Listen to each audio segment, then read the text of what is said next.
Do you dream about changing the world? Do you dream about making it big? How far will your dreams take you? Let's talk about the Silicon Dreams. This is me, RJ Shara.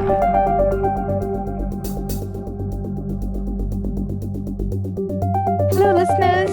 You are tuned in to the Silicon Dreams playing on Radio Zindagi 1170 AM. In the studio, joining me today is Roger Royse.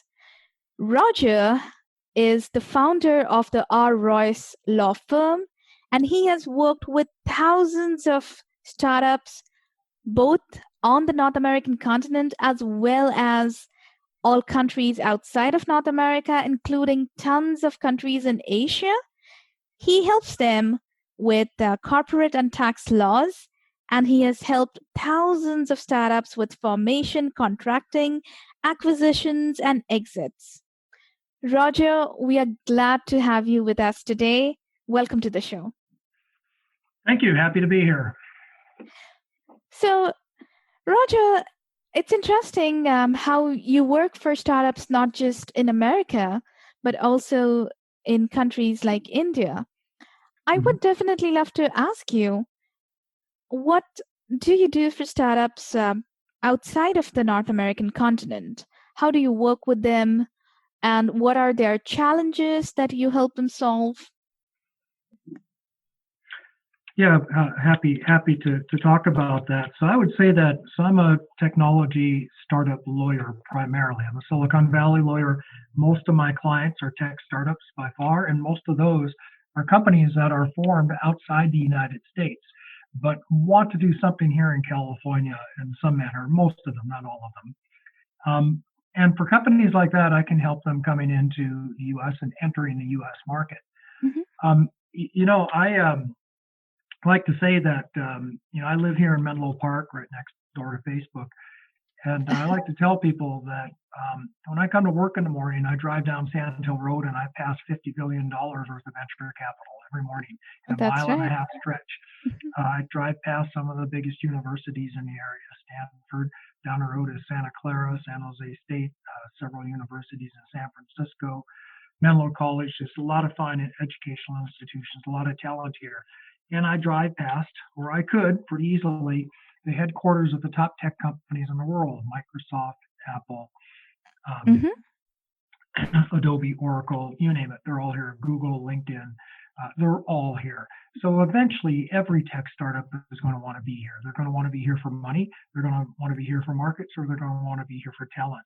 And when they do come into this market, I can help them do that in a legally compliant manner. That's part of what we do. Thank you. Thank you, Roger. So if I was to ask you about the biggest challenge that a startup from outside the United States could face in the Silicon Valley, what would that be? Yeah, there are so many challenges of doing business in California, no doubt about it. And lately, those challenges, we've always had the difficulty of the fact that everybody wants to be here, and there's traffic, there's high prices, there's not as much access to healthcare as in other places, things like that, housing prices, there's all of that. But let's assume your company has the economics and the metrics to clear all those hurdles. These days, we have legal hurdles now. The biggest challenges for companies coming to Silicon Valley, it's no longer traffic, it's no longer housing and rent, it's no longer any of that. It's all artificial. It's legal and regulatory hurdles. And I'd be happy to talk more about that if you'd like me to, but I can tell you that 2020, as of January 1 of this year, we have a whole host of new laws that make it increasingly difficult and complicated for companies to do business here. Silicon Valley is still a great bet. California is still a great bet. Companies still have to be here, but they need more legal counsel in order to do that in an efficient manner. Well, thanks for sharing that intel, Roger. We would definitely love to cover a few bits and pieces of that as we move ahead with the show. You were talking about some of the challenges that 2020 has brought in for startups in the Silicon Valley or in California. Do you want to touch upon maybe one or two of the key things that you think startups aren't aware of and that you feel is going to be a huge challenge for them because of the ignorance or just because of the legal complexities involved with these regulations? Yeah, there's so many things, but let me just take a couple of them. California has never been a particularly easy place to do business as a That's legal and right. regulatory matter. Um, and This year we've had some other developments that make it that much more difficult. Probably the number one problem we have in the state now is a new law that was passed last year called AB5. And Mhm. everybody has heard of AB5. We also know it as the anti-gig economy bill. So it's also known as the anti-gig economy bill. I consider it an anti-worker bill because it is very much anti-worker, even though, and it hurts workers in California, even though it was passed under the guise of worker protection. It is just the opposite. So a couple of years ago, our California Supreme Court decided a decision in a case called Dynamics, in which they expanded the definition of employee in the context of whether someone is an employee or a contractor. Yes. Having that designation employee is very significant legally. It means that a person is entitled to labor law protections. And that's a lot of things. That means they're entitled to they're entitled to meal and hour breaks. They're entitled to they're entitled to meal breaks. They're entitled to other types of breaks during the day, paid breaks. They're entitled to overtime pay. They're entitled to minimum wage. They're entitled to bring an action under our Private Attorney General's Act. They're entitled to workers' compensation and unemployment. So there's a Hmm. lot of factors that attach to being an employee. They can sue under non-discrimination laws. There's a lot that goes into that. So by expanding that definition, what the Supreme Court did is it brought in to the definition of employee a lot of people who previously were not considered to be employees.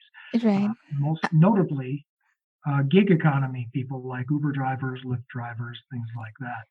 They were not even looking for it. A lot of they you didn't really have people rallying to get that law passed. In fact, a lot of the gig economy workers were sad about it. Well, they're absolutely sad. They're up in arms about it. They've been put out of work because that has increased the cost of employing these people by about 30% by some estimates. So what happens when the cost of simple economics cost goes Hmm. up and demand stays the same? We're going to have a lot less supply. So a lot of these people are no longer driving. And I've had that happen myself. There are workers all over California that had to move back in with their parents because they no longer have a job because of these rules.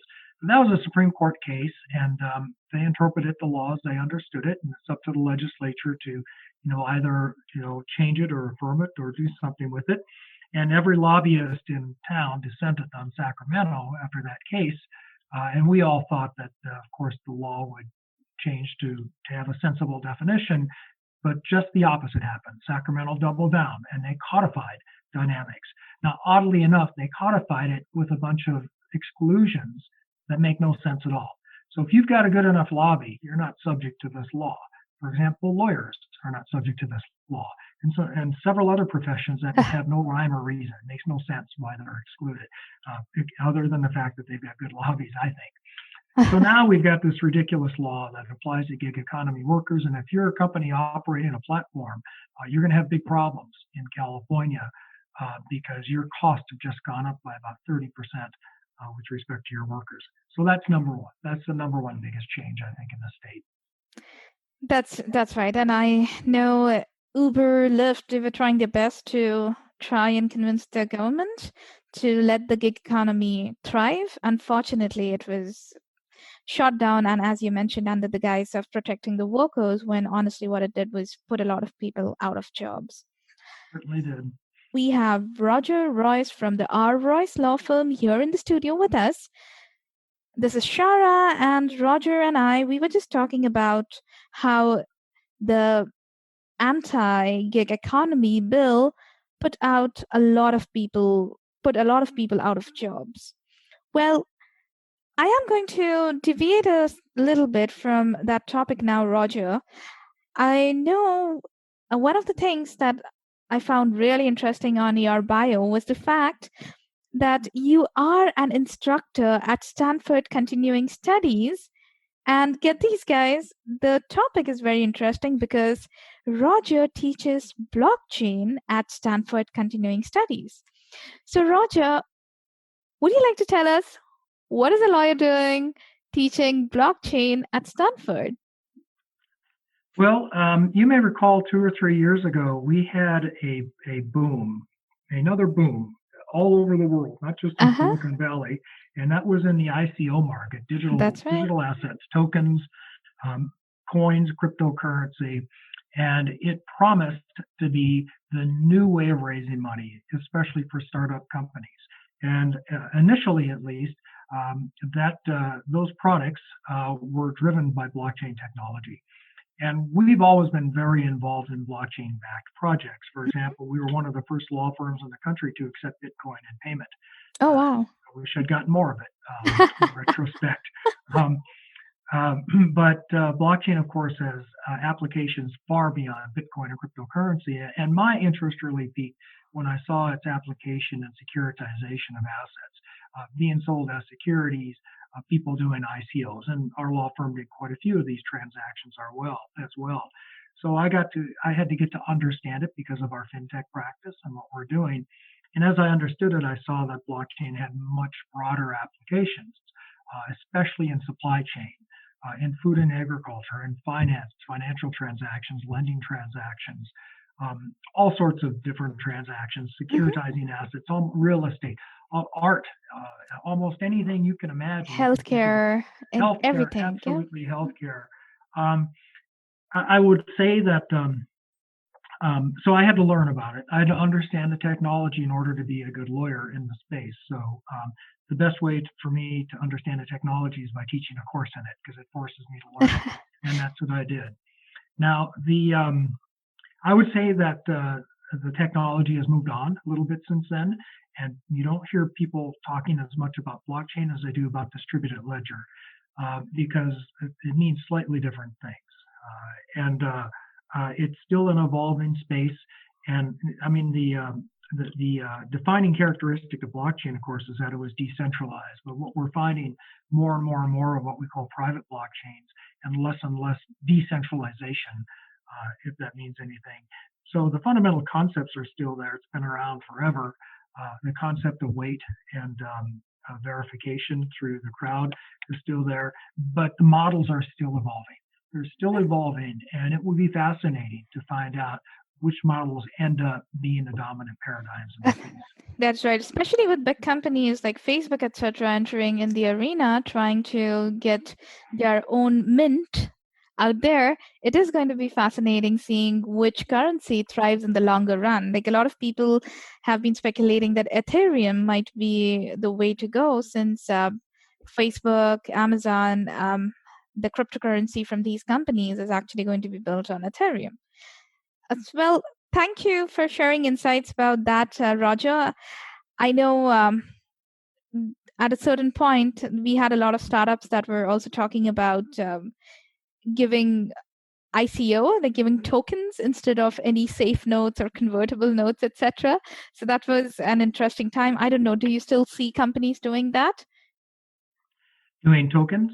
Yeah. Tokenization? Not nearly as much as before, but yes, it's still there. Something that happens. And I will tell you where the market has evolved. We started off with ICOs, initial coin offerings. Looked a lot like an IPO. You go public with a coin that you've created, like people might have gone public with stock. We moved on from that to this thing called STO, security tokens offerings. And that's a digital asset that's attached to a real world asset, right, through some sort of oracle. And that asset, so for example, you might securitize real estate or art or something like that, but you can have an undivided interest in the real world asset through this digital representation. And then we had IEOs, initial exchange offerings, and we could talk forever about what that means and what that is, but I think it's a brilliant idea. I think it makes a lot of sense. It certainly helps. It helps solve a lot of the securities law problems we have with these, because the U.S. securities laws have been and still are, and probably always will be, hostile to these sorts of tools. The SEC does not understand this technology. They don't. They don't, and they're making no effort to do so. And I've had regulators tell me it's just not a big enough asset class for us to be that concerned about it. And in the meantime, the whole industry has just packed up and moved offshore. So it was a huge missed opportunity for the United States, again, due to short-sighted regulators, I think. Mm-hmm. But in any case, it may be gone. It may come back. But if it does, I think it will come back through the initial exchange offering, because that is the most effective way to deal with the regulatory environment that I've found. Thank you, Roger. I have Roger Royse with me, and we have been talking about a few different interesting things. We have touched the regulations and reforms in 2020 that California in particular has seen, how it killed the gig economy. We spoke about blockchain, we spoke about ICOs. And Roger, what I'd like to talk about next is the other domains besides blockchain. Of course, from the past segment, I think it has been established that you are the expert in blockchain, and it's not just about laws, considering the fact that you are really ingrained into the technology, into the technical details as well. That is exciting. But besides blockchain, which are some of the other domains that you deal in? Agriculture technology is probably what we do most of. Agtech, Agtech, or Agritech. And these are the technologies that are useful in connection with food production. It solves one of the biggest problems facing the world today. It's how are we going to feed an expanding population base, and how are we going to do it on an efficient, effective, and sustainable basis. We've been working in Agtech for about 10 years now, and we're very involved in this. So much so that not only do we have a lot of good ag tech clients who have gone from small to large very quickly, but we do a lot of outreach in the community. We do an annual conference every year, our Silicon Valley Ag Tech Conference, that we host, produce, and manage, that generates 500 to 700 attendees, and it is currently now part of the IoT World Conference, which is several thousand attendees. So it's a big deal. We've had congressmen, senators, governors, we've had venture capitalists, we've had industry luminaries, we've had some of the biggest names in agriculture and technology stand on our stage at that conference, and we've launched some hundreds of companies from our stages on our pitch events that have gone on to do very, very well. We do outreach. We go around the world and do presentations, panels, pitches, presentations on ag tech. We've been all over the United States and throughout Asia. And we're just getting started. But mostly we do thought leadership. I've testified to Congress on the appropriate role of government in connection with ag tech, especially as it relates to some of the big issues now, which are rural broadband access. That's a big one, and the regulation of data. Those are two very big issues. We're very much at the front of that, and that's where ag tech and law really do meet. So yeah, but mostly we represent startup companies. People come in here, they sit down, they have an idea, and we put them together with the farmers. That's their market. We put them in touch with the VCs and the angels. That's who's going to fund them. And we can even help them with ideation because we know the space very well. So ag tech I'm very excited about. Well, yes, and we should all be excited about Agtech. I don't think that is ever going to go away because the food is not going to grow itself.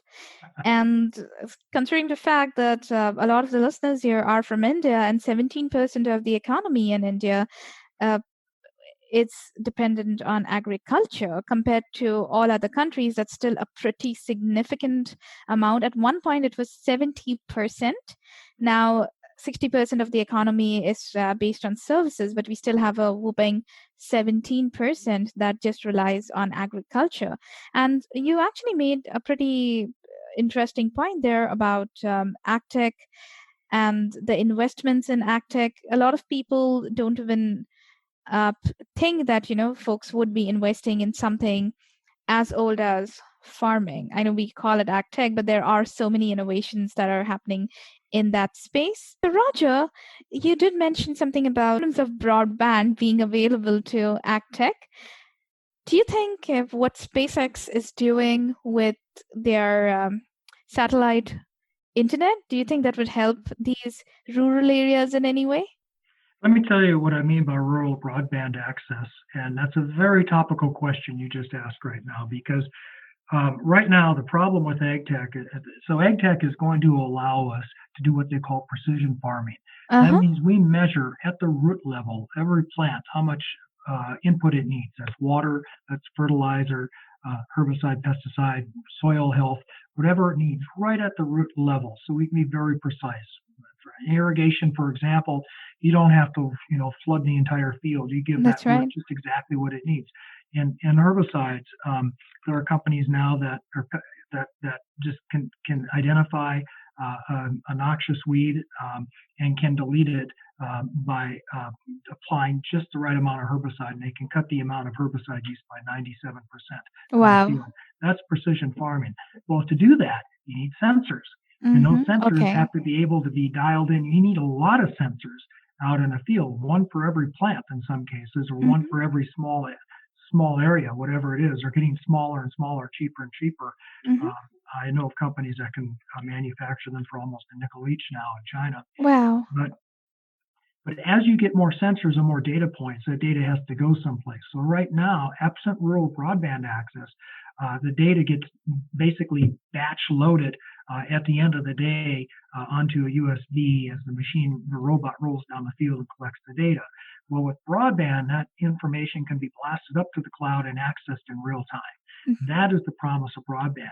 The reason I say that this is very topical is because everybody knows we are now there's not even any we're entering, we're in a recession.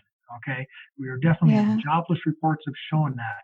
The president has been talking about his infrastructure bill ever since he got elected, and he has included in that infrastructure proposal with bipartisan support rural broadband access. Mm-hmm. Did you know that the president has even showed up at places and talked at Agtech conferences about this?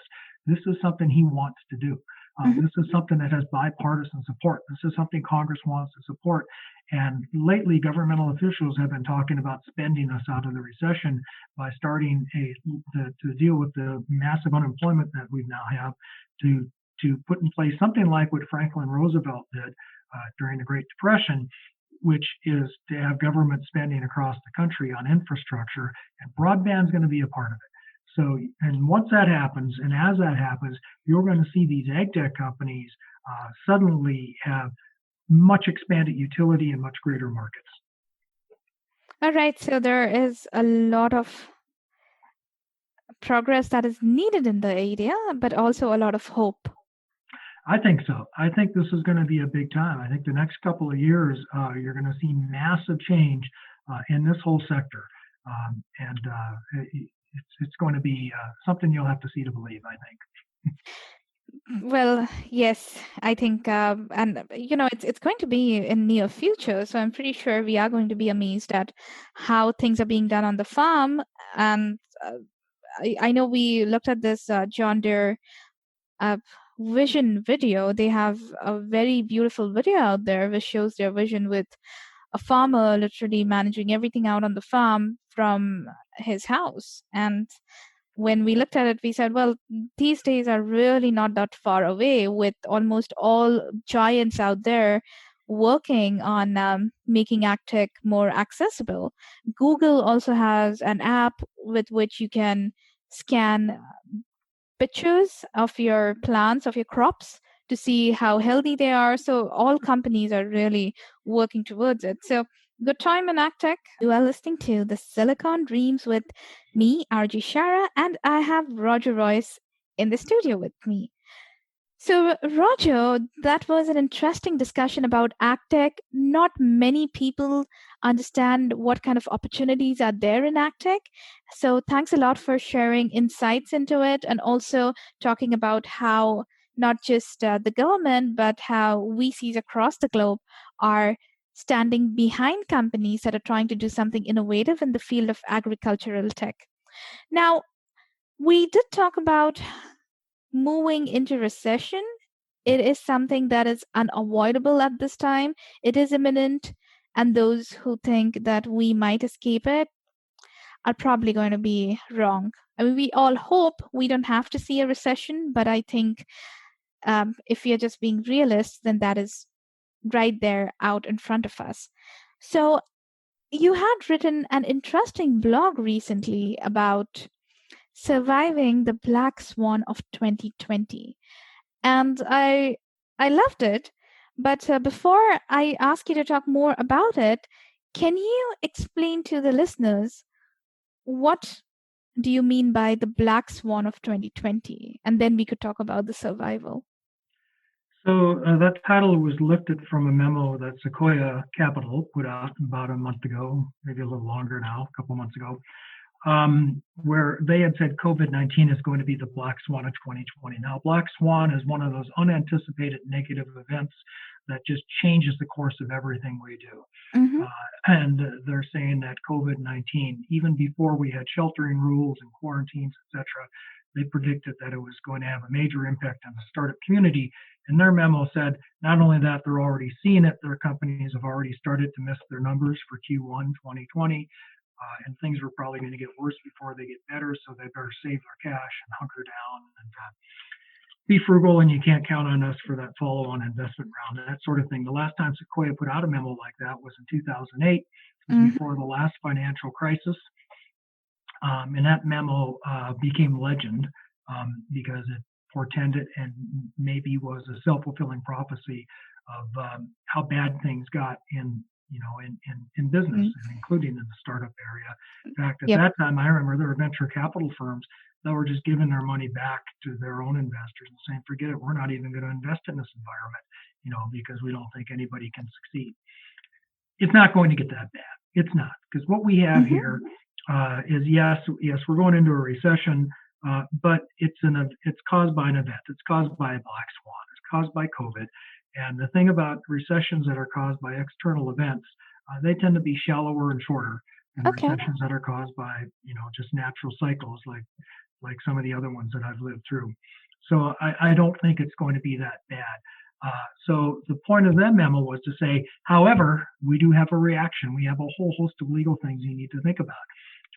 Part of it is, and it's too much for us to talk about here, check out my blog post or listen to one of my webinars on this, but there's the CARES package and government stimulus and qualifying for SBA loans rather. There's the new changes in the tax laws, a rollback of recent tax law changes, and some new tax benefits. There are tax credits now that are going to be available for almost everybody. There's changes in employee law and the Home Family Medical Leave Act, and who has to get paid leave and who doesn't, and who these rules apply to. And then there's disaster loans, there's disaster grants in effect. There's a lot, and then of course all the old rules that used to apply even more. For example, the work from home rules. Everybody is working from home now. Yeah. Well, that has very special significance in employment law because you're still subject to the employment rules. We still have our wage and hours stuff. In other words, people get rest breaks and meal breaks. They get overtime. We have to track. They got to punch in. They got to punch out. All of this stuff. And it keeps evolving. The law is even evolving now. For example, suppose you're an employer and you have masks. Are you going to give those masks to your employees? Are you going to require your employees to wear a mask? What if they don't? What if the mask doesn't work? What if it's defective? Stuff like that. There's so many new issues now to think through. The law is evolving very quickly, and we're doing our best to keep up and put that information out on it as it comes along. Yes, in fact, I feel that we are moving into a work from home economy from the gig economy. So it is good that the regulators have actually been quick to act on this. A lot of the folks here, Southeast Asians, especially in the Bay Area, they are on visas. So they know how the government, USCIS, came in and said, okay, employees can work from home because normally folks on visa, they have to be present at their work location unless they have explicitly mentioned on their visa application that they can also work from home. So definitely a lot of things have changed already, and I think this is going to be the cause for a lot more changes, and we might actually see investment patterns changing. So instead of investors asking companies about their margin, etc., they might end up asking the companies that, hey, if you lose access to your global supply chain, how will you survive? This is Shara, and I am joined by Roger Royce from the Royse Law Firm. Roger has helped thousands of startups find their footing across decades, and these startups come from all parts of the globe. Roger, thank you for your time. Roger, you have an interesting book out there, and I absolutely love its cover and also the material in there. And it has been highly recommended by so many angel investors and VCs that I keep meeting during the meetup events here in the Bay Area. So, Dead on Arrival: How to Avoid Legal Mistakes That Could Kill Your Startup. I think this topic is even more relevant with the ups and downs that we are facing right now. So, do you want to tell a little bit about what this book is? Where can people find it? And what can they expect to find in the book? Yeah, thanks very much. So I wrote this book a few years ago because I just noticed that of all the companies that I've been seeing, they could be in different industries, different geographies, different markets, different everything, but they all seem to make the same mistakes. And especially here in startup land, where it's pretty rare, it's maybe 1 in 8 or 1 in 10 companies is actually going to have the metrics to make it as a startup and get past that funding event. I wanted to make sure that I would make that easy for them and ensure that they weren't going to be derailed by some silly legal mistake. It's a rare thing, if a company manages to put together the right team, they have that perfect storm of the right team, the right product, the right time. Timing is so important.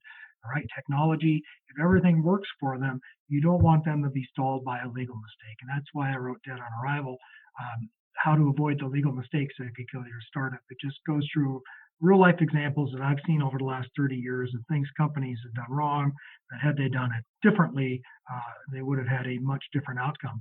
I want to mention that this is the first of 2 books. I'm halfway through my second book, which is just the opposite of Dead on Arrival. That's going to be a book that is about companies that did everything right. These are the companies you didn't read in the newspaper, read about in the papers because of some spectacular failure. They quietly succeeded because they managed to do the right planning and put the right things in place.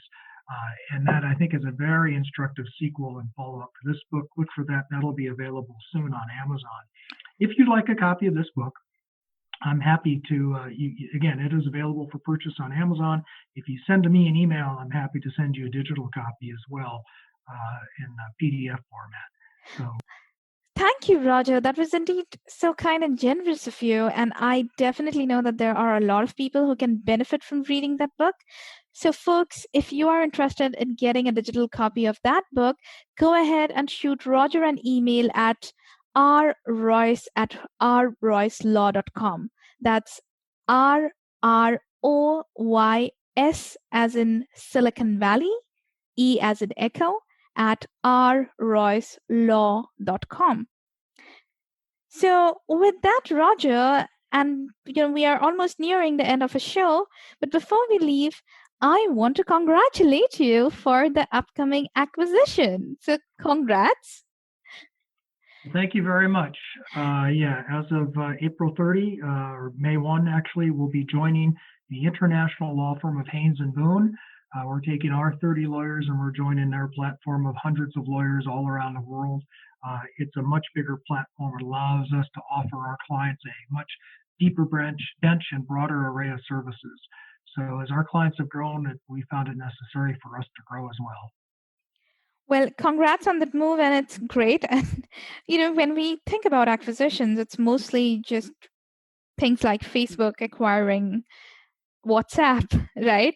But it's very interesting as we think about all the other businesses out there, like law firms, mergers and acquisitions, they happen everywhere. They're just part of business. So wish you a lot of success with Haynes & Boone. And I hope that you guys continue to help even more people than what you've done. Roger, thank you so much for your time today on the show. Folks in the Silicon Valley, if you want to meet Roger, go to his website. Roger actually is a great guy. He speaks at a lot of events. And if you try looking for idea to IPO events, he is oftentimes a moderator talking to a lot of the VCs, etc., on the idea to IPO meetups as well. But besides that, Roger hosts a lot of webinars, and I have seen some of his presentations, and the amount of information that he gives out just for free, guys, that's so invaluable. And that is what I really love about Roger. He has never held back on an answer when a question is posed to him. So if you get a chance to attend any one of the events where he is speaking at, go and grab that chance. Well, with that, thank you again, Roger, for coming to the show. And we would like to wrap our session here. We will see you guys next week on the Silicon Dreams, playing on Radio Zindagi 1170 AM every Monday from 3:30 p.m. to 4 p.m.